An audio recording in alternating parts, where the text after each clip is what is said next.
नमस्कार साथियों, स्वागत है आपका हिट भारत पे। और आज हम शुरुआत करने जा रहे हैं पॉलिटी की सीरीज, जिसमें लक्ष्मीकांत बेस्ड पॉलिटी के सारे लेक्चर कवर किए जाएंगे। A to Z पूरी पॉलिटी कवर कर दी जाएगी। उसके बाद अन्य सब्जेक्ट्स भी किए जाएंगे। तो एक पूरी सीरीज रहेगी जिसमें 100 के आसपास एपिसोड रहने चाहिए, हो सकता है इससे भी ज़्यादा हो। तो आप जुड़े रहिए और पॉलिटी का मजा लीजिए। तो देखो, पॉलिटी शुरुआत करने से पहले पॉलिटी में बेसिकली हम संविधान ही पढ़ेंगे। उसके अलावा जो जो भी और एस्पेक्ट्स हैं पॉलिटी हम कवर करेंगे। बेसिकली लक्ष्मीकांत और जो भारत का संविधान नामक पुस्तक है, जो मतलब रियल संविधान है, उस टाइप की एक पुस्तक, और जो NCERT में दे रखा है, इन सारी चीज़ों को कवर करते हुए इन सारे डायमेंशंस को देखेंगे।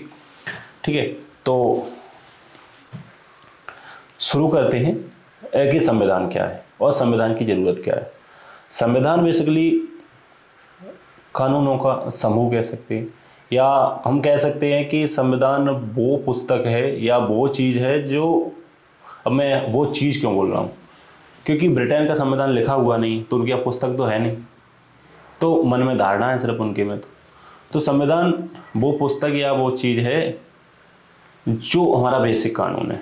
मतलब सारे कानून बनाए जाएंगे या जो भी विधि बनाई जाएंगी, लॉ बनाए जाएंगे, वो इसके अंदर होंगे। जैसे संविधान एक बड़ा गोला है, अब जितने भी कानून बनेंगे इसके छोटे गोले के समान होंगे, ऐसे ऐसे। जैसे कोई पर्सनल लॉ है, SC ST एक कानून है, IPC है, ये सारे कानून एक बड़े गोले के अंदर आएंगे। मतलब मेन लॉ हमारा संविधान हुआ, और उसके अंतर्गत एक छोटा सा लॉ और भी हो सकते हैं, छोटे छोटे बहुत सारे लॉ। तो इसलिए संविधान को की नीड होती है, क्योंकि आपके कानून किसी भी तरफ जा सकते हैं, लेकिन हमें ज़रूरी है कि एक सेंटर होना चाहिए कि इसके इर्द गिर्द घूमते रहेंगे, है ना। तो इसलिए हमें नीड लगी इसकी।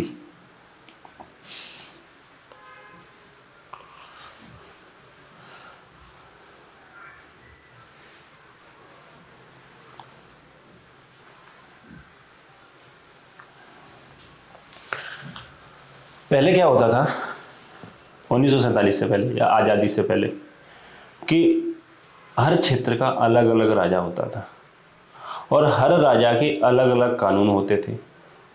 जैसे ये आप चित्र देख पा रहे हैं कि ये शिवगामी देवी हैं। बाहुबली मूवी देखी होगी आपने अच्छे से। इसमें कटप्पा रहता है और बाहुबली रहते हैं, भल्लाल देव, तमाम कैरेक्टर रहते हैं। तो उनकी माता रहती है शिवगामी देवी। ये शिवगामी देवी क्या कहती हैं कि मेरा वचन ही है शासन। मतलब कि राजा के मुंह से या रानी के मुंह से जो निकल गया वही शासन है। तो फिर तो दिक्कत हो जाती, क्योंकि फिर कोई रूल रहेगा ही नहीं, राजा कभी भी शासन को बदल सकता है।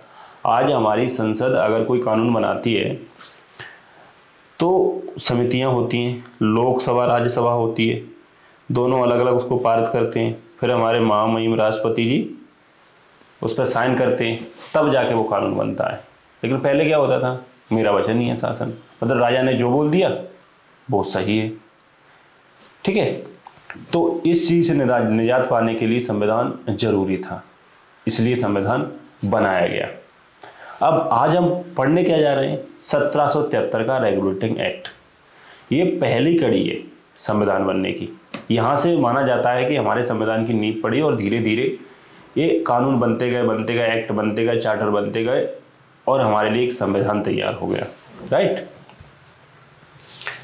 देखो, संविधान नहीं था हमारे पास तब क्या स्थिति थी, क्योंकि संविधान नहीं था, अलग अलग वो थे, लॉ रूल्स थे। तो ये आपको दिखाया गया है सती का, सती होती थी।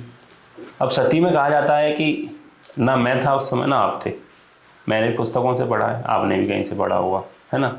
तो मैं कोई भी बात उसमें सती के बारे में गारंटी से नहीं कह सकता, क्योंकि सती में कहा ऐसा जाता है कि जो महिलाएं होती थी वो बस ताली बजाती थी ऐसे करके और आग लग जाती थी, है ना। जबकि ऐसा प्रैक्टिकली नहीं हो नहीं सकता। तो वो बहुत सारी, एक मूवी है उसमें भी बताया गया है आमिर खान की, कि जो सती है वो आग लगा दी जाती थी, अर्थी पे उसके पति को लटा के और उसमें आग लगा दी। अगर वो उठने की कोशिश भी करती थी तो उठ नहीं पाती थी, क्योंकि बहुत सारे लोग यहाँ खड़े होते थे डंडा ले लेके, और इस पर डंडों की बारिश करके इसको दबा देते थे और यहीं जल के मर जाती थी, है ना। तो ये सती होती थी।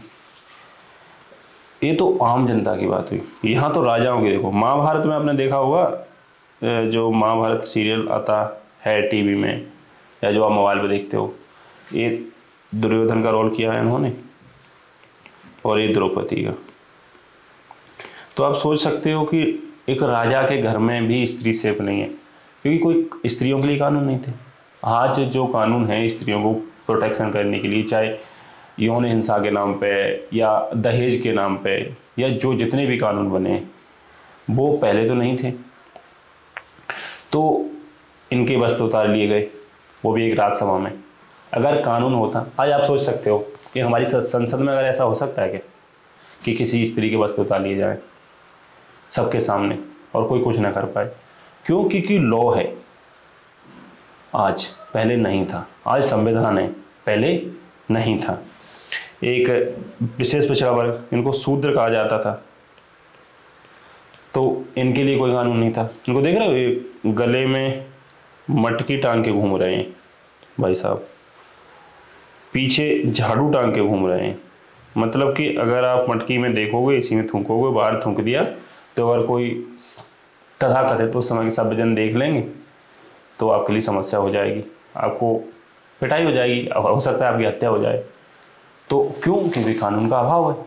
और कानून क्या है? मेरा वचन ही है, शासन। तो इन सब चीज़ों से निजात मिली हमें संविधान से। इसलिए संविधान अति आवश्यक दस्तावेज हो जाता है ना। तो सबको पढ़ना चाहिए, समझना चाहिए, क्योंकि हम उस चीज़ को तो कम से कम समझ लें जिसके द्वारा हम जीवित हैं, जिसके द्वारा हमारा रोज़मर्रा चल रहा है। आज आप कहीं भी बाहर घूमने चले जाते हो तो ये स्वतंत्रता किसने दे रखी है? संविधान ने, ऑब्वियसली। अगर संविधान ना होता तो शायद ये स्वतंत्रता भी नहीं होती, जैसे हमारा समाज पहले चलता था, है कि नहीं।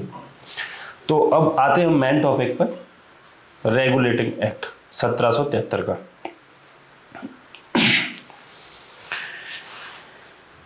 अत्यधिक संवैधानिक महत्व था इसका, क्योंकि इसमें भारत में ईस्ट इंडिया कंपनी के कार्यों को नियमित और नियंत्रित करने की दिशा में ब्रिटिश सरकार द्वारा उठाया गया पहला कदम था। देखो, होता ऐसा था, आपने दस्तक का नाम सुना होगा। एक मुगल बादशाह ने दस्तक दी थी अंग्रेजों को। कौन मुगल बादशाह था, दस्तक क्या होता है, ये सब आप हिस्ट्री में पढ़ लीजिए। आगे हम सीरीज लाएंगे हिस्ट्री की भी, तो आप उसमें देख लेंगे या कहीं गूगल करके देख लेना, है ना। इसके बस अपन नाम यूज करने की दस्तक दी थी फ्री पास व्यापार करने के लिए। तो व्यापारी व्यापार करते थे, क्योंकि British east India company basically क्या थी? व्यापारिक कंपनी थी। तो इसको नियंत्रित करने के लिए, क्योंकि इसने युद्ध भी कर रखे थे, बहुत सारे क्षेत्र पर कब्जा भी कर रखा था, तो ब्रिटिश सरकार ने सोचा कि इसको नियंत्रित किया जाए। ये ब्रिटिश सरकार का साइन दे रखा, इसको नियंत्रित किया जाए और वहाँ पर जो अत्याचार हो रहे हैं उनको कंट्रोल किया जाए। या हो सकता है कि उनका सोचना ये हो कि वहाँ से जो लाभ हो रहा है उसमें हमारा भी हिस्सा मिले, कल कोई कंपनी इतनी सक्षम हो जाए कि हम पे ही आक्रमण कर दें।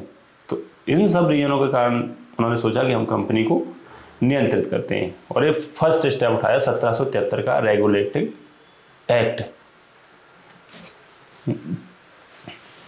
और इसी एक्ट के द्वारा जो कंपनी के प्रशासनिक कार्य थे और जो राजनीतिक कार्य थे, इनको मान्यता मिली कि तुम जो भी काम कर रहे हो वो सही कर रहे हो, हम तुम्हें अथॉरिटी देते हैं। क्योंकि कंपनी तो व्यापारिक कंपनी थी, अब उसको अथॉरिटी दी ब्रिटिश सरकार ने कि तुम जो भी कर रहे हो हमारे नाम पे करो, हम तुम्हें पीछे सपोर्ट करेंगे। और रेगुलेटिंग एक्ट लाने के पीछे कारण ये था कि कंपनी थोड़ी सी कमज़ोर हो गई थी आर्थिक स्थिति, और उसको बहुत सारे युद्ध भी लड़ने थे, और युद्ध लड़ा भी था। बक्सर का युद्ध हुआ, प्लासी का युद्ध हुआ, तो और मराठों के साथ युद्ध चल ही रहा था, कर्नाटक चल रहा था, बहुत सारे युद्ध एक साथ पैदल ही चल रहे थे। तो कंपनी की आर्थिक स्थिति थोड़ी कमज़ोर हो गई थी, तो कंपनी गई ब्रिटिश सरकार के पास। ब्रिटिश सरकार ने शर्त रख दी कि भैया हमें ये चीज़ें करो, हम आपकी मदद करेंगे, फुल सपोर्ट, राइट। और यहीं से 1773 के रेगुलेटिंग एक्ट के द्वारा ही केंद्रीय प्रशासन की नींव रखी। वो कैसे रखी गई केंद्रीय प्रशासन की नींव? कि पहले कंपनी से पहले मध्य में मुगल बादशाह शासन करते थे, गुजरात में अलग शासक था, तमिलनाडु में अलग शासक था, कश्मीर में अलग होगा, बंगाल में अलग थे, हर क्षेत्र में अलग अलग प्रशासक थे, राजस्थान में अलग थे। तो इनके अलग अलग रूल थे। ब्रिटिश कंपनी आई, क्योंकि फाइनली जाके ब्रिटिश कंपनी ने ही तो इंडिया को एक बनाया, सेंट्रलाइज किया। तो यहाँ से शुरुआत मानी जाती है कि सारी की सारी चीज़ें स्टार्ट हुई। सॉरी, इसकी विशेषताएं क्या थी? जो रेगुलेटिंग एक्ट आया था 1773 का, इसकी क्या विशेषताएं थी? तो इसकी पहली विशेषता ये थी कि जो तत्कालीन समय के बंगाल के गवर्नर थे वारेन हेस्टिंग्स, ये वारेन हेस्टिंग्स में बताए हैं, इनको बना दिया गवर्नर जनरल। मतलब इनका जो कद था बढ़ा दिया, इतने से लेके इतना बड़ा कर दिया, है ना, आप चित्र में देख पा रहे होंगे। और इनके लिए 4 सदस्यीय कार्यकारी परिषद बना दी सलाह के लिए कि भैया अब तुम्हारा काम थोड़ा नहीं रह गया, अब तुम हो गए शहंशाह, बड़े वाले। तो अब तुम बड़े वाले हो गए तो तुम्हें ज़्यादा लोगों की जरूरत होगी सलाह के लिए। पहले तुम छोटे थे, मान लो कि गांव के मुखिया थे, अकेले बंगाल के मुखिया थे, अब तुम हो गए जितने भी ब्रिटिश प्रांत है उन सबके शहंशाह। तो इनके लिए 4 सदस्यीय कार्यकारी परिषद बना दी कि भैया इनकी सलाह लो, तुम्हें अगर जरूरत पड़े, और काम करो टकाटक, राइट। अब शहंशाह कैसे हुए? कि ये है वारेन हेस्टिंग, इनको मद्रास और बंबई इनके गवर्नर थे। चूंकि पहले वारेन हेस्टिंग्स भी कौन थे? गवर्नर थे। तीनों अलग अलग शासन करते थे, ब्रिटिश सरकार को रिपोर्ट करते थे तीनों अलग अलग जाके। अब बात ऐसी हो गई कि वारेन हेस्टिंग को बड़ा कर दिया, मतलब बंगाल के गवर्नर जनरल को कर दिया बड़ा, पावर दे दी ज़्यादा, आकार बढ़ा दिया, और उनके अधीन कर दिया मद्रास को और बंबई को।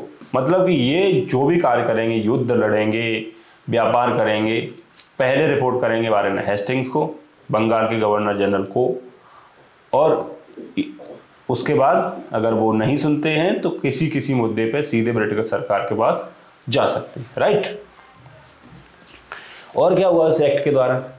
इसी एक्ट के द्वारा 1773 का रेगुलेटिंग एक्ट है, इसके द्वारा 1774 में एक्ट के 1 साल बाद कलकत्ता हाई कोर्ट की स्थापना हुई, जिसके पहले चीफ जस्टिस थे इम्पे, लॉर्ड इम्पे। मैं आपको एक चीज़ जो कन्फ्यूजन हो उसको मिटा दूं, बहुत से लोगों को रहता है कि जो लॉर्ड होते थे ना, ब्रिटेन में 2 सभाएं होती हैं, हाउस ऑफ कॉमन्स, जैसे अपने यहाँ होती है राज्यसभा और लोकसभा, इसी प्रकार ब्रिटेन में होती हैं हाउस ऑफ कॉमन्स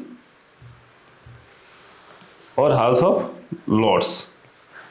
तो भारत में आने वाले जो ज़्यादातर पदाधिकारी थे, गवर्नर जनरल थे, वो हाउस ऑफ लॉर्ड्स के, राज्यसभा के सदस्य होते थे, इसलिए उनके नाम के पहले लॉर्ड लगाया जाता था, है ना, जैसे लॉर्ड एरविन, लॉर्ड डफरिन, तो ये सब सदस्य थे उसके, इसलिए इनके नाम से पहले लॉर्ड लगाया जाता था। अब बढ़ते आगे, अपन मेन बात पे आते हैं। लॉर्ड एम्पे को बनाया गया, इसमें 4 सदस्य होते थे, एक चीफ जस्टिस और 3 अन्य सदस्य, ठीक है। जो आगे चल के जो भारत का सुप्रीम कोर्ट था उसका रूप लिया उसने, धीरे धीरे बढ़ते बढ़ते बाई प्रोसेस हाई कोर्ट नाम से सुप्रीम कोर्ट तक पहुंचा। और ये जो हाई कोर्ट था, इसके ऊपर भी सुप्रीम कोर्ट था। वो सुप्रीम कोर्ट था यूके का, इंग्लैंड का, ब्रिटेन का, वो सबसे ऊपर था। उसको कहते थे प्रिवी काउंसिल, ठीक है। और अगला काम क्या करा गया रेगुलेटिंग 1773 के द्वारा, कि जो व्यापारी थे वो निजी व्यापार करते थे, दस्तक का दुरुपयोग करते थे, है ना, उपहार लेते थे, रिश्वत लेते थे।